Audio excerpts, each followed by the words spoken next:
Ce chiffre, 411 millions de personnes au moins n'ont toujours pas accès à une eau potable et sûre sur le continent africain. Les conséquences sont dramatiques. On voit proliférer de plus en plus de maladies hydriques comme le choléra. Cette précarité freine aussi l'éducation, notamment celle des filles, qui passent de nombreuses heures à collecter de l'eau au lieu d'aller à l'école.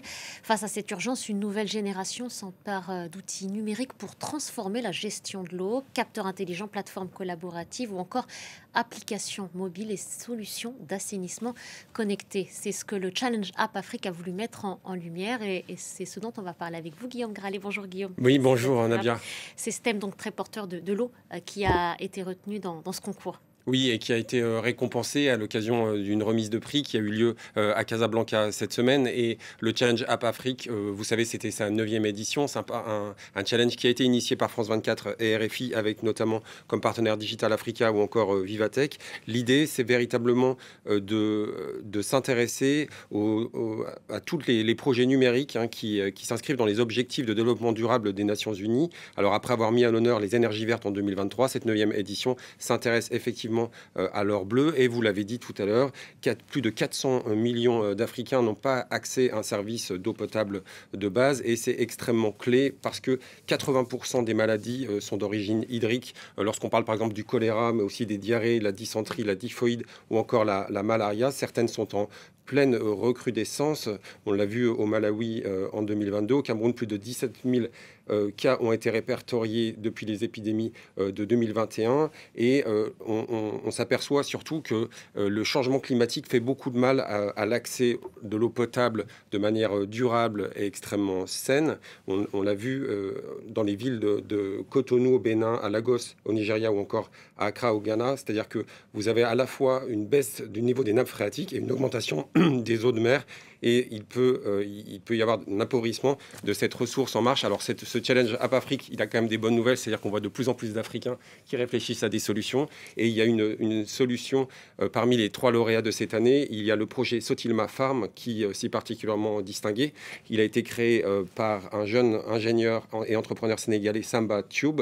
L'idée, c'est de créer une solution intelligente d'irrigation automatisée, télécommandée, même en l'absence de connexion Internet. On a en temps réel des données essentielles telles que le taux d'humidité du sol, le niveau d'eau disponible ou encore les conditions climatiques locales.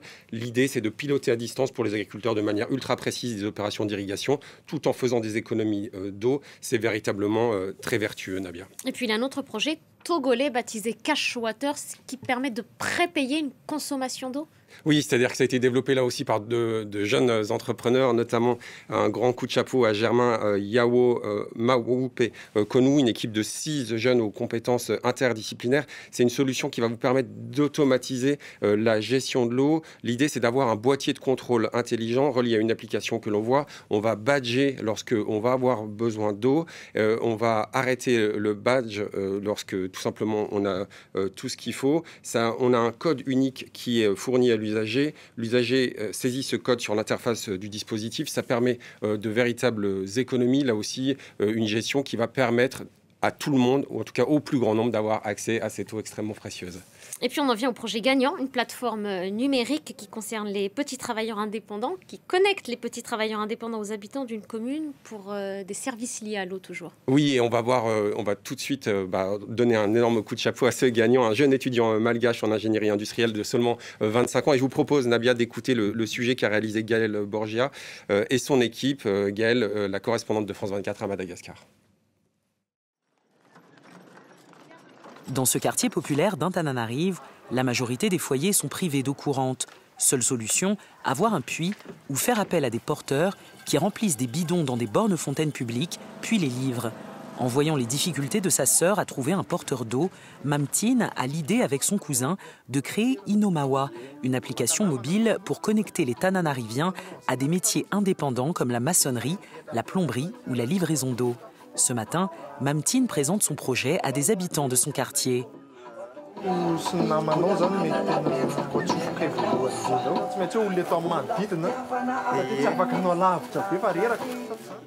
Sans aucune connaissance en programmation, cet étudiant en ingénierie industrielle de 25 ans commence à concevoir l'application mobile dans son salon. La coupure d'eau, elle est soudaine. Et là, par exemple, aujourd'hui, on a besoin de 2 bidons pour la nourriture et pour tout ça. Le problème, c'est qu'il est difficile de trouver quelqu'un de disponible rapidement. Alors que s'il y avait cette app, les gens pourront juste contacter, chercher qui est disponible à côté. Et on a appelé des développeurs pour vraiment nous aider dans la conception de la messagerie et de l'intégration de l'appel dans l'application. Cette innovation a valu à Mamtine d'être lauréat du Challenge App Afrique RFI France 24 parmi 400 candidatures issues de 18 pays. Il repartira avec une bourse de 15 000 €.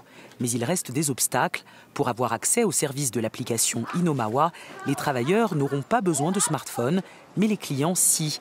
Une contrainte dans un pays où c'est encore un produit de luxe pour la majorité des Malgaches. Guillaume, on retourne au Sénégal pour un projet coup de cœur. Oui, c'est-à-dire qu'on pourrait citer énormément d'autres projets. Il y a énormément d'innovations en Afrique. Par exemple, je vous invite à aller regarder le projet Magic Water au Kenya qui veut transformer, récupérer l'eau de l'air. Le projet WasUp au Sénégal ou encore en Tanzanie qui multiplie les capteurs pour être sûr qu'on a une bonne eau. Mais je voulais donner la parole pour terminer à une entrepreneuse qui est géographe environnementaliste et qui est le coup de cœur de ce Challenge App Afrique qui s'appelle Joséphine Tin. L'idée ici, c'est d'avoir un assainissement rural pour tous. C'est d'ailleurs le nom de son projet, Pezoling, Art Pezoling, qui veut dire toilette en langue locale, Serer. L'idée, c'est d'avoir des toilettes les plus propres possibles. C'est très important, notamment pour prévenir des maladies. Je vous propose qu'on l'écoute une seconde, Nabia. Donc, nous avons conçu des fosses de méthanisation qui capturent le méthane issu de nos fosses pour produire du biogaz au ménage. On installe de telle sorte que les eaux grises sont réutilisées à des fins d'arrosage du jardin du ménage. Voilà, donc en fait, ce qui est assez très intéressant, c'est qu'on va avoir des toilettes de plus en plus propres et puis surtout valoriser tous les déchets pour avoir un cercle vertueux qui, on l'espère, bénéficiera à de plus en plus d'Africains, Nabia. Merci beaucoup, Guillaume. Très courte pause, on se retrouve dans quelques instants pour la suite d'Autour du monde.